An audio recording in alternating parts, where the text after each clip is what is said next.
성경에는요, 예수님을 십자가에 못 박은 그 장본인들이 예수님을 다시 뵙게 된다라고 기록을 하고 있어요. 다시 말씀드리면 구원받게 된다라고 기록을 하고 있어요.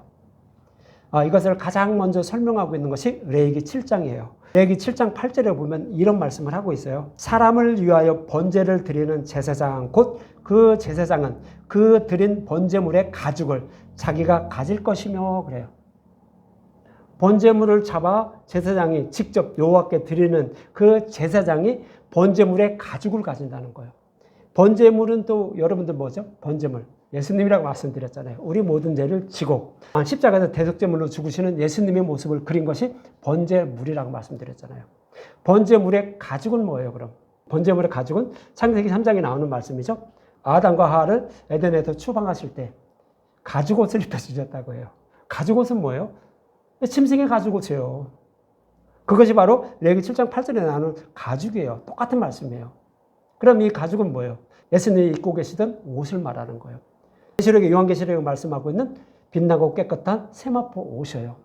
이것을 상징적으로 표현하고 있는 거예요.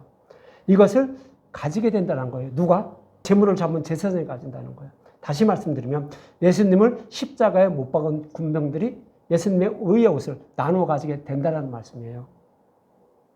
실제적으로 이 레위기 7장 8절 말씀대로 요한복음 19장 23절에 보면 군인들이 예수를 십자가에 못 박고 그의 옷을 취한다고요.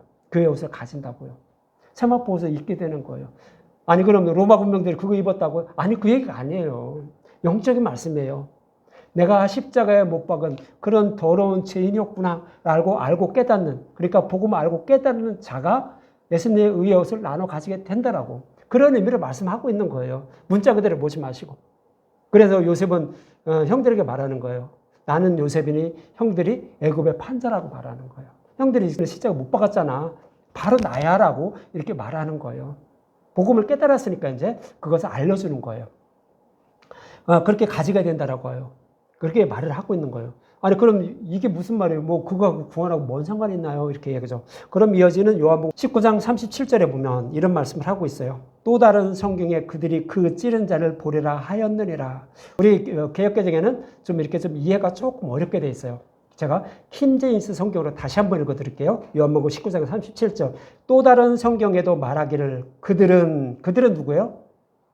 예수님 십자가에 못 박은 로마 군병들을 말하는 거예요. 그들은 자기들이 찌른 그를 보리라.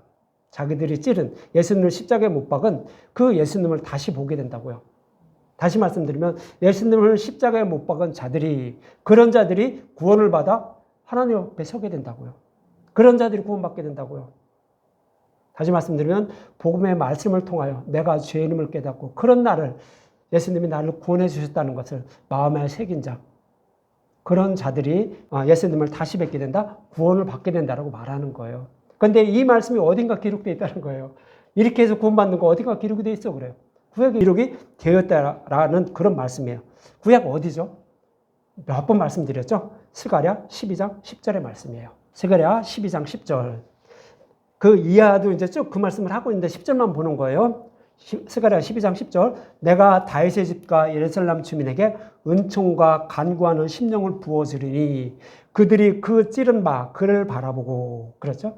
예수님을 십자가에 못 박은 자들이 예수님 십자가에 못 박힌 그 예수님을 바라보게 된다는 거예요. 바라보고 그를 위하여 애통하기를 독자를 위하여 애통하듯 하며 그를 위하여 통곡하기를 장자를 위하여 통곡하듯 하리로다 그러죠. 자기가 예수님을 직접 십자가에 못 박은 장본이라는 것을, 그것을 마음의 눈으로 예수님을 바라보면서 그렇게 생각하면서 통곡한다는 거예요. 자기 장자를 잃었을 때 그 통곡하는 마음과 자기 아들, 큰아들을 잃었을 때 통곡하는 마음, 그런 마음을 가지게 한다는 거예요. 어떻게 해서? 누가 한다고요? 그런 마음을 가지고 누가 한다고요? 내가 한다는 거예요. 내가 누구예요? 하나님이 하신다고요. 그래서 내가 다윗의 집과 예루살렘 주민에게, 다윗의 집과 예루살렘 주민은 택하신 하나님 백성을 말하는 거예요. 택하신 하나님 백성에게 은총과 간구하는 심령을 부어주리니, 즉 성령을 보내주신다는 거예요. 성령을 보내주셔서 복음의 말씀을 깨달아 믿게 한다는 거예요. 어떻게 믿게요? 복음의 말씀을 통하여 내가 십자가에 못 박은 장본인임을 마음의 눈으로 그 십자가를 바라보게 만든다는 거예요. 그래서 애통하고 통곡하는 마음을 가지게 만들어준다는 거예요. 그래서 구원해 준다고요. 아니, 성경이 이렇게 자세하게 설명하고 있어요. 우리가 어떻게 구원을 받게 되는지 이렇게 설명하고 있다고요. 근데 구원받는 방법이 누가 따로 있다라고 하니까 거기 쫓아갈까요? 아니, 하나님 말씀하셨어요. 여기서 뿐만 아니라 여러 군데서 동일한 말씀을 하고 있어요. 오전 설교에 그렇게 말씀드렸잖아요. 성령이 오셔 우리를 마음의 할례를 베풀어 준다고요. 복음을 깨달아 믿게 한다고요. 똑같은 말씀하고 있는데 우에서도 똑같은 말씀하고 있어요. 요셉과 형들의 이야기를 통해 똑같이 말씀하고 있다고요. 그렇게 해서 우리를 구원해 주신다라고 그렇게 말씀을 하고 있는 것입니다. 이 모습은 마치 요셉의 은전 사건으로 말미암아 요셉이 형들을 믿음의 용사로 만들어주는데 형들이 죽인 요셉이라고 알려주고 형들과 입맞추는 모습과 동일한 것이죠. 그리고 이러한 의미로 요셉은 형들이 자신을 애굽에 팔았다고 말하는 것이며 결국 형들이 예수님의 의의 옷을 입었다는 의미로 형들에게 결국 22절에 각기 옷 한 벌씩 주었다라고 말하는 거예요.